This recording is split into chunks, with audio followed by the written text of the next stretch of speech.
Hello students, welcome to EPG Pathshala. I am Dr. Rupak Chakravarti, faculty member, Department of Library and Information Science, Punjab University, Chandigarh. Today I am going to talk about right to information, its concept, scope and features. It is of the lesson Media and Information Literacy. As you know that asking questions have been a human tendency, we have been asking questions. RTI is all about asking questions, getting answers as a right. The objectives of this lesson are to develop conceptual background of right to information, to discuss the importance and need of RTI in the society, to envisage the scope, limitations and exclusions of RTI, to explain the role of public authorities and Assistant Public Information Officer, to present a brief account of CIC, to explain the important clause sections of RTI Act, to explain the procedure for RTI application, which is very important. Regardless of the constitutional provisions, the system of governance in India has traditionally been opaque, with the state retaining the Colonial Official Secrets Act OSA and continuing to operate in secrecy at the administrative level. The Central Civil Service Conduct Rules 1964 also strengthened the OSA by prohibiting government servants from communicating any official document to anyone without authorization. The major factor which influence the free flow of information are bureaucratic culture, illiteracy and absence of effective communication tools. No doubt there is need for administrative secrecy in certain cases. No one wants classified documents concerning national defense and foreign policy to be made public till after the usual period is over. But at the same time, every citizen has a right to know how the government is functioning. Right to information empowers every citizen to seek information from the government, inspect any government documents and seek certified photocopies of the same. Some laws on right to information also empower citizens to officially inspect any government work or to take sample of material used in any work. In this slide, we will discuss the meaning of information in context to right to information.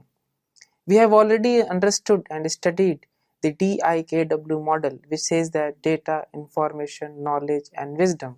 But here the information means any material in any form, including records, documents, memos, emails, opinions, advices, press releases, circulars, orders, logbooks, contracts, reports, papers, samples, models, data material, which can be held in any electronic form, and information relating to any private body, which can be accessed by a public authority under any other law for the time being in force. In the context of right to information, it is very essential to know what does a record means. Basically, a record includes any document, manuscript and file. It can be in the form of microfilm, microfiche and facsimile copy or fax copy of a document. It includes any reproduction of image or images embodied in such microfilm, whether enlarged or not, and a record may also include any other material produced by a computer or any other device. Right to information. Right to information, or popularly known as RTI, stands for Right to Information and has been given the status of a fundamental right under Article 19(1) of the Constitution. Article 19(1) says that every citizen has freedom of speech and expression. As early as in 1976, the Honorable Supreme Court said in the case of Rajnarayan versus State of UP that people cannot speak or express themselves unless they know. Therefore, right to information is embedded in Article 19 and is a fundamental right. In the same case, Supreme Court further said that India is a democracy.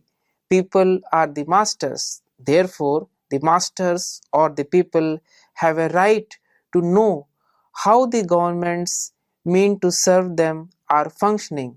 Further, every citizen pays taxes. The citizens therefore have a right to know how their money was being spent. These three principles were laid down by the right of the people of India. RTI.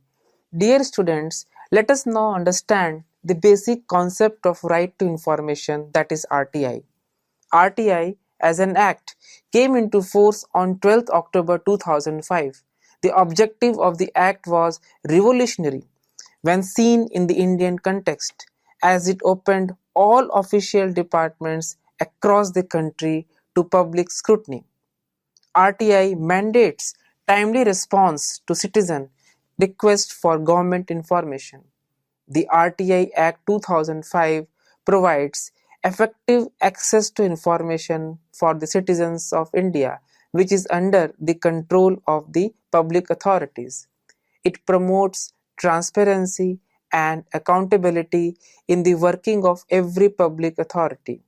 It extends to the whole of India except the state of Jammu and Kashmir. In order to ensure greater and more effective access to information, it was decided to repeal the Freedom of Information Act 2002 and enact another law for providing an effective framework. To achieve this object, the Right to Information Bill was introduced in the Parliament and was passed by the Lok Sabha on 11th of May 2005 and by the Rajya Sabha on 12th of May 2005.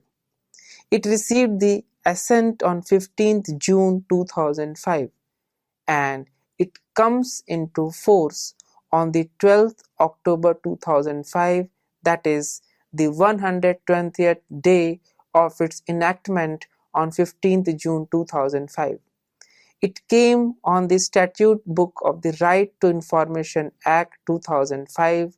The Act extends to the whole of India except the state of Jammu and Kashmir.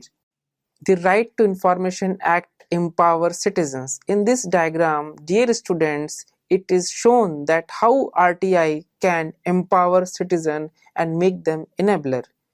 It has affecting the citizens' right in three ways. First, demand responsibility from public servants, bring to light issues of poor governance and bureaucratic apathy, and thirdly, hold public servants accountable for their actions or lack of it. It is the third aspect, that is holding the public servants accountable, that it can prevent corruption and red tapeism. Dear students, it is very important for the common man and citizens and for you and me, for us, to understand what is the procedure for requesting information. Unless and until we know the procedure to file an RTI and retrieve the information we want, it is of no use. Therefore, we are going to discuss the application procedure for requesting information. Mode. The RTI can be claimed writing or through electronic means, and the format of application is, there is no prescribed format of application for seeking information.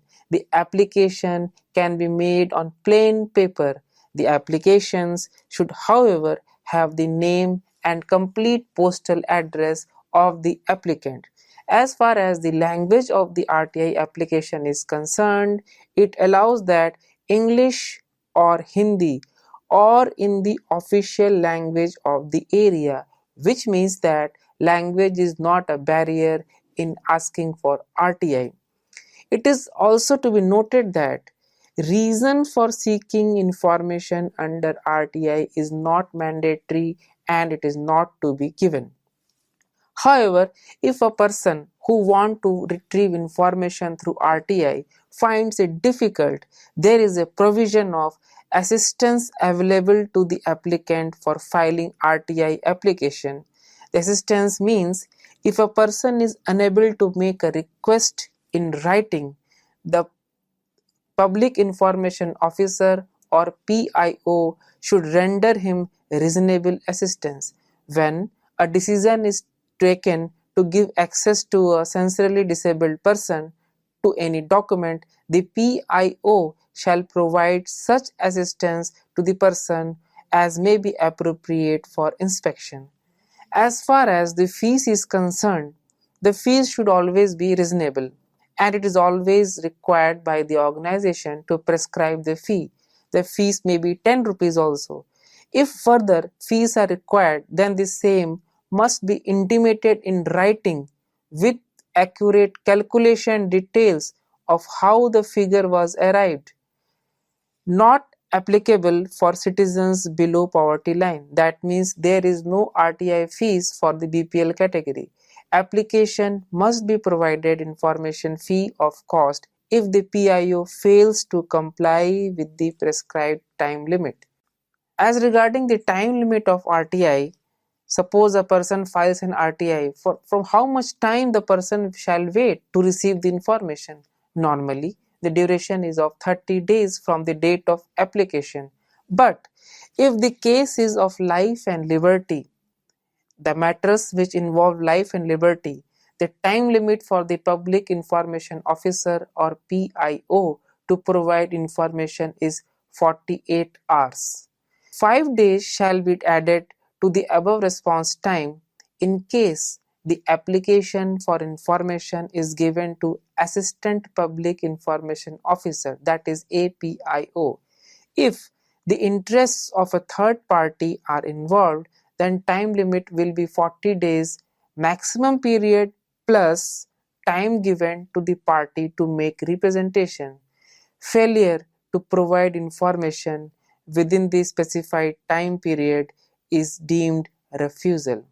As far as ground for rejection is concerned, it is here mentioned that if it is covered by exemption from disclosure, only then it can be rejected, or if it infringes copyright of any person other than the state, then these can serve as the ground for rejection. Dear students, let us now discuss what are the rights which are offered under the right to information, because if we are aware of our right, then we can ask for it. RTI includes the right to inspect works, inspect documents and inspect records.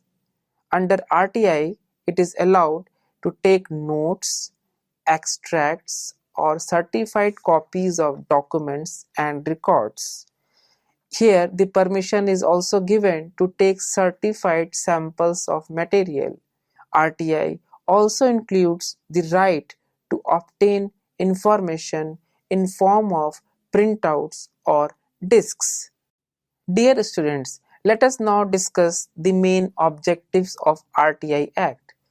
The main objectives of RTI Act include to provide a legal framework of citizens' democratic right to access to information under the control of public authorities.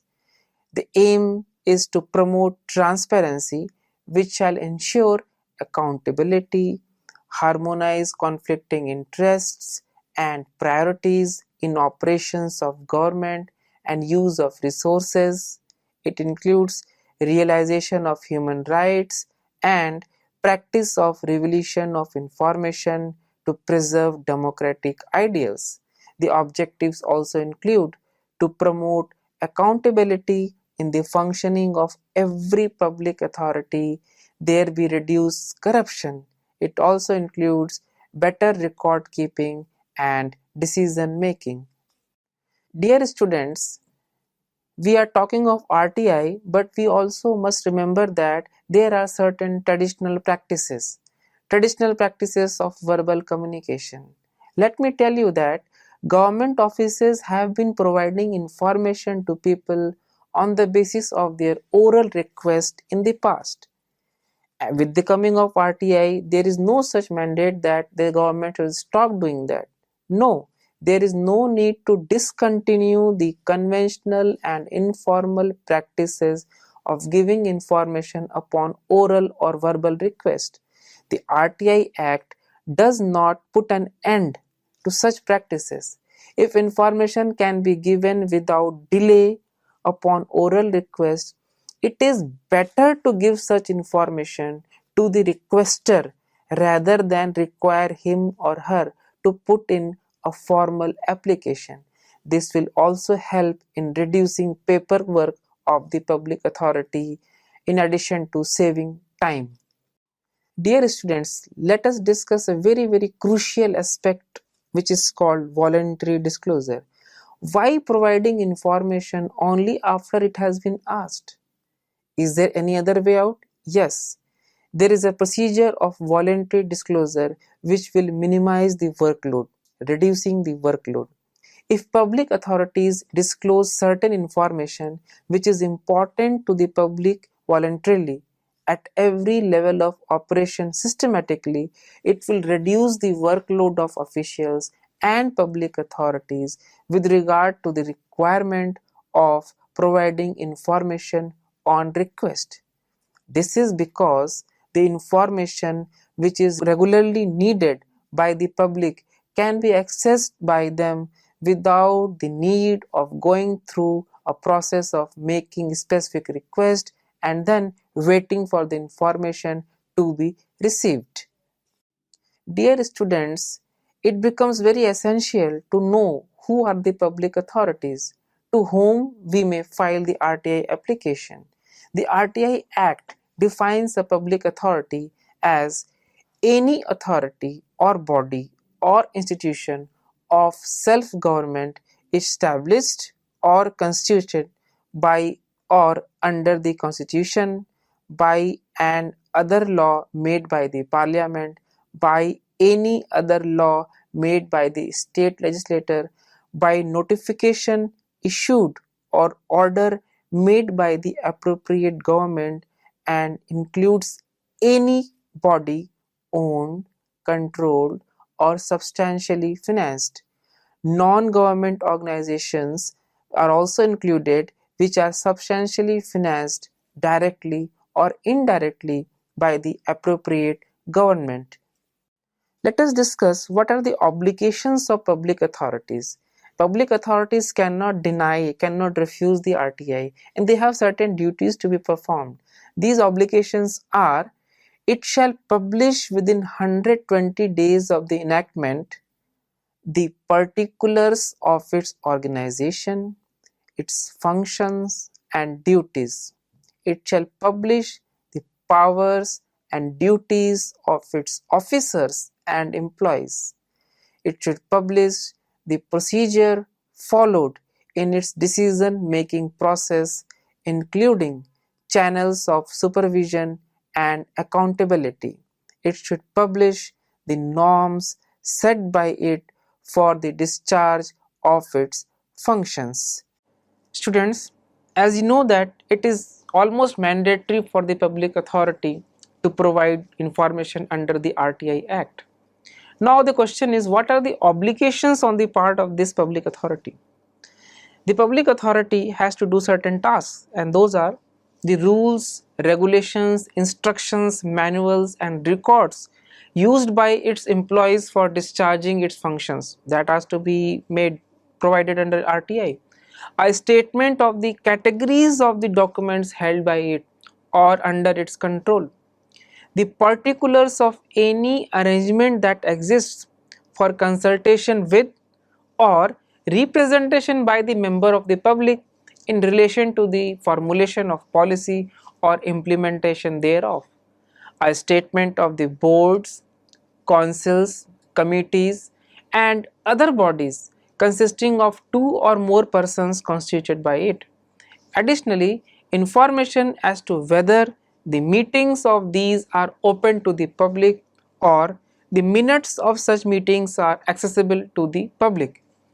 A directory of all its officers and employees, the monthly remuneration received by each of its officers and employees, including the system of compensation as provided in its regulations, the budget allocated to each of its agency, indicating the particulars of all plans, proposed expenditures and reports on disbursements made, the manner of execution of subsidy programs, including the amount allocated and the details and beneficiaries of such programs, particulars of recipients of concessions, permits or authorizations granted by it, details of the information available to or held by it reduced in an electronic form, the particulars of facilities available to citizens for obtaining information,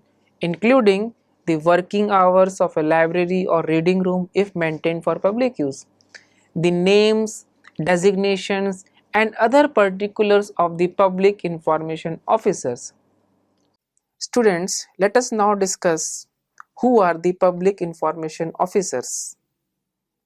We may file an RTA application to any public information officer. Let us know who they are. Public information officers or PIOs are officers designated by the public authorities in all administrative units or offices under it to provide information to the citizens requesting for information under the Act. Every public authority shall have to appoint a public information officer irrespective of the size of its office or administrative unit, which means that any public authority cannot deviate from appointing a public information officer just by saying that the office is of a small size. This includes panchayats and municipalities or any local authorities. Public information officers, here it is pertinent to note that assistant public information officers are not an assistant to the public information officers. They may work independently. Let us now discuss what are the duties of a public information officer. Public information officer shall deal with requests from persons seeking information, and where the request cannot be made in writing, to render reasonable assistance to the person to reduce the same in writing. If the information requested for is held by or its subject matter is closely connected with the function of another public authority, the public information officer shall transfer within 5 days the request to the other public authority and inform the applicant immediately about this transfer of request. The public information officer may seek the assistance of any other officer for the purpose of discharge of his or her duties. The public information officer, on receipt of a request under RTI, shall as expeditiously as possible and in any case within 30 days of the receipt of the request, either provide the information on payment of such fee as may be prescribed, or reject the request for any of the reasons specified under Section 8 or Section 9 of the RTI Act. In continuation of the duties of public information officer, it is very essential to note that where the information requested for concerns the life or liberty of a person, this same shall be provided within 48 hours of the receipt of the request. If the public information officer fails to give decision on the request within the period specified, he shall be deemed to have refused the request.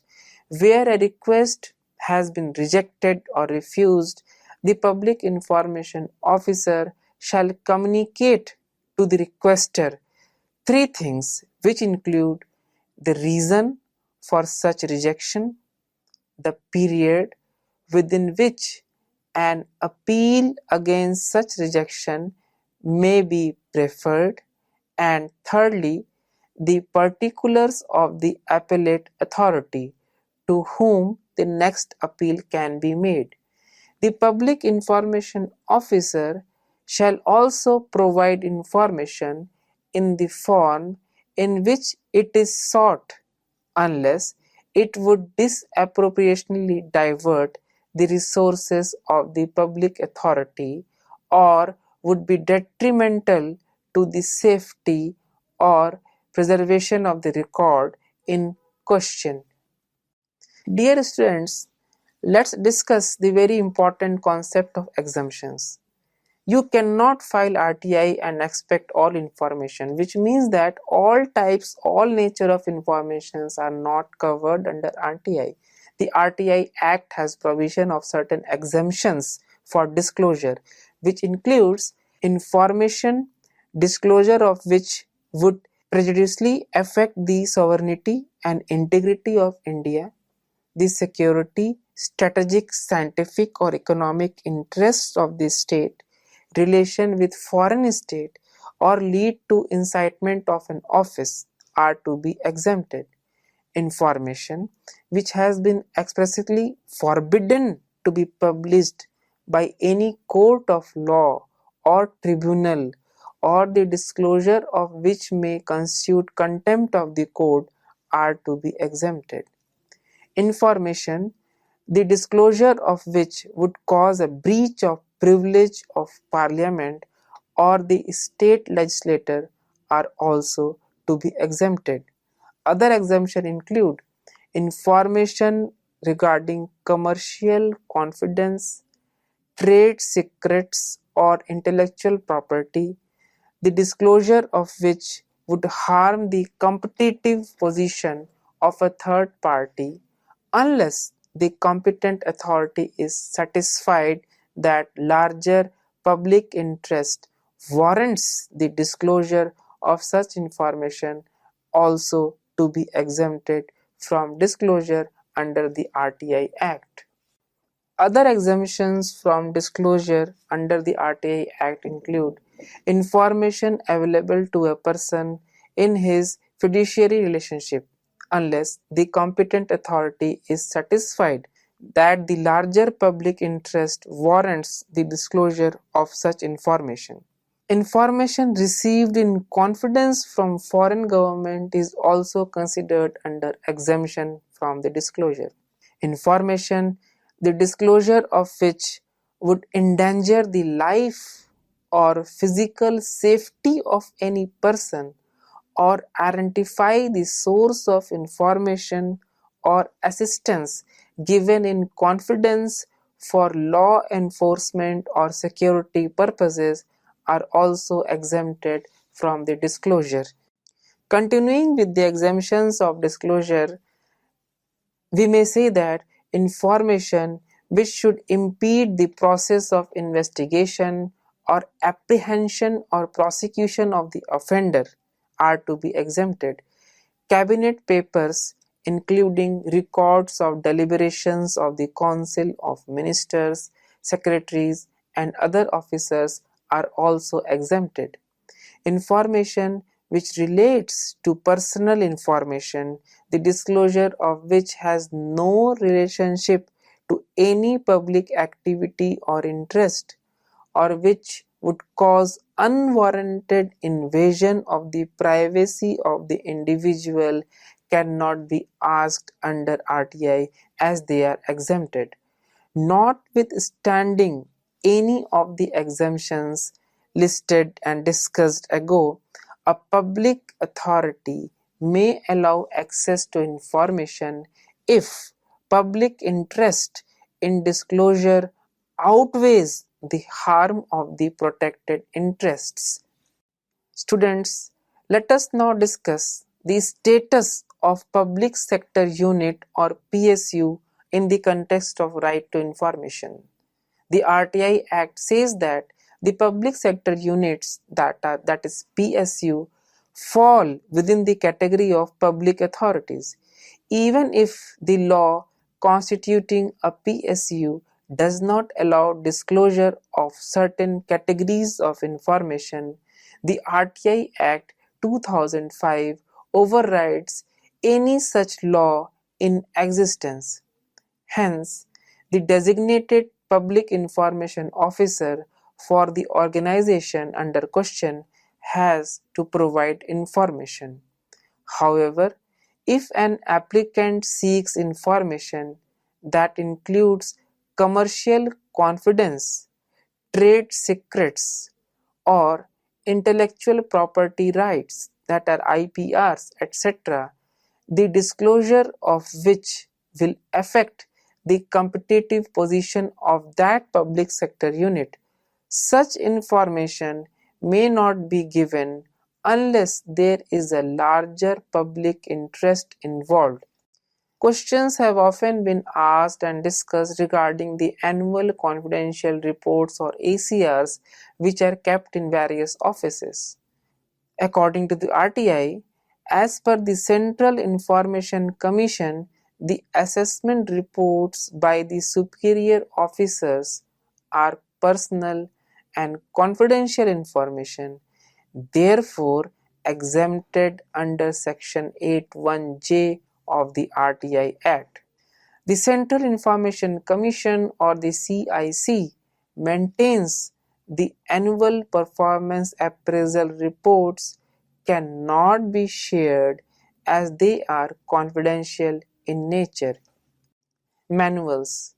In the RTI Act, there are 17 categories of information that a public authority is required to prepare and disseminate proactively through handbooks, notice boards, print, and electronic media. If the organization is able to disclose all such information falling under the 17 categories, it will amount to the voluntary disclosure of information and will be in the right spirit of the right to information. Dear students, what happens if the public authority or the public information officer or the assistant public information officer rejects or refuses your RTI application? Dear students, let me tell you that there is a provision of penalty in the RTI Act. Can officials be punished if they do not comply with the law? Yes. Public officials who deliberately delay or obstruct an application of information or who deliberately provide incorrect or misleading information can be punished under the RTI laws. Penalty. The Central Act allows for the imposition of penalties, most notably where a PIO has, without any reasonable cause, done the following things: refused to receive an application, not furnished information within time limits, malafidly denied the request, knowingly given incorrect, incomplete, or misleading information, destroyed information subject to a request, or obstructed the process.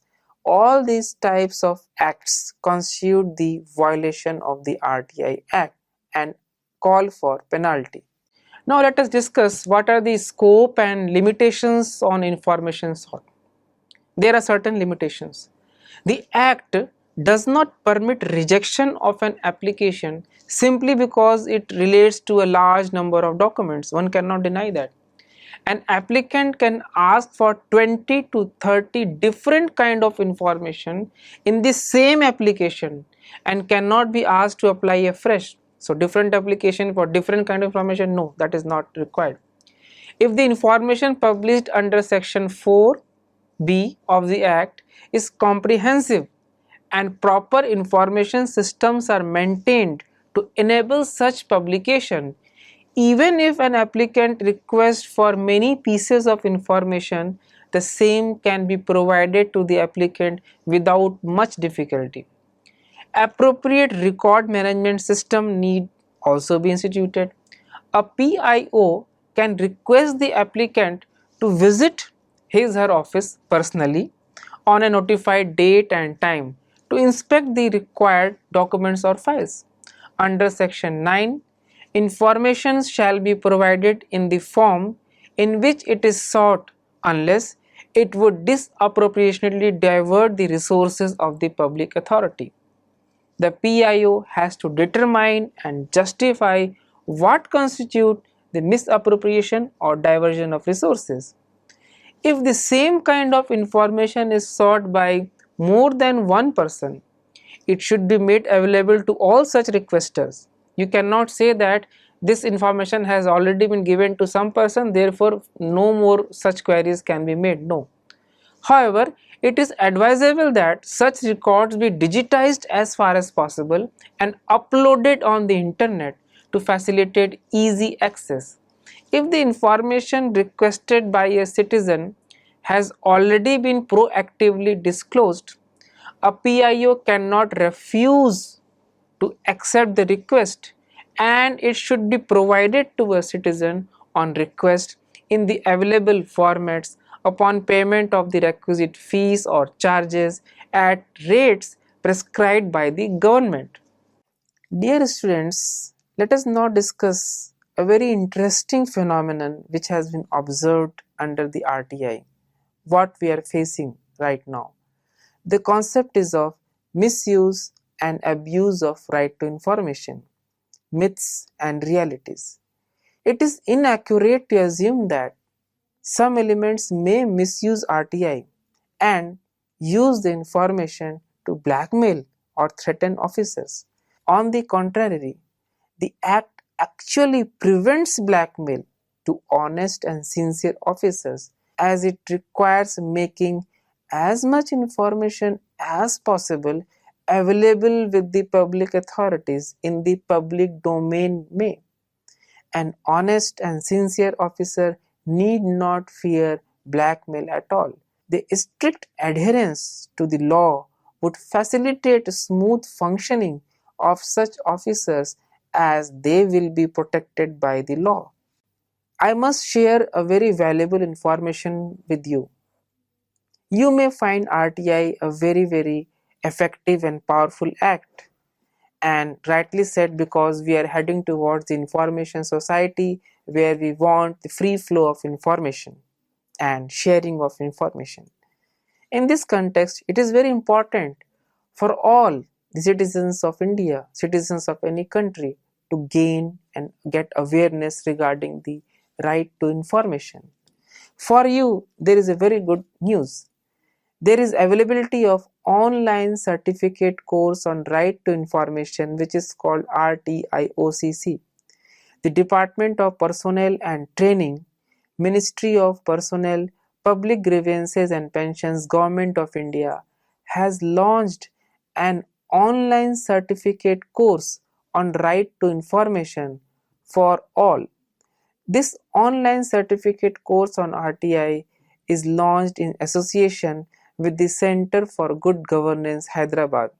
It also provides a RTI portal to the citizens for quick search of information on the details of first appellate authorities, public information officers, etc., among others.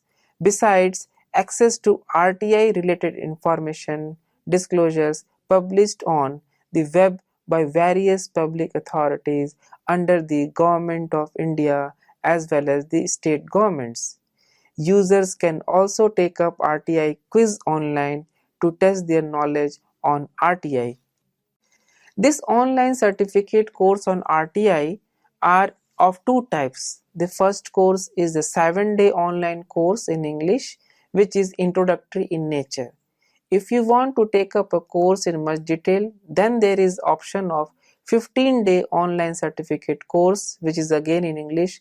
This course is extensive with the practical orientation whereby candidates will have to apply an RTI application during the course period.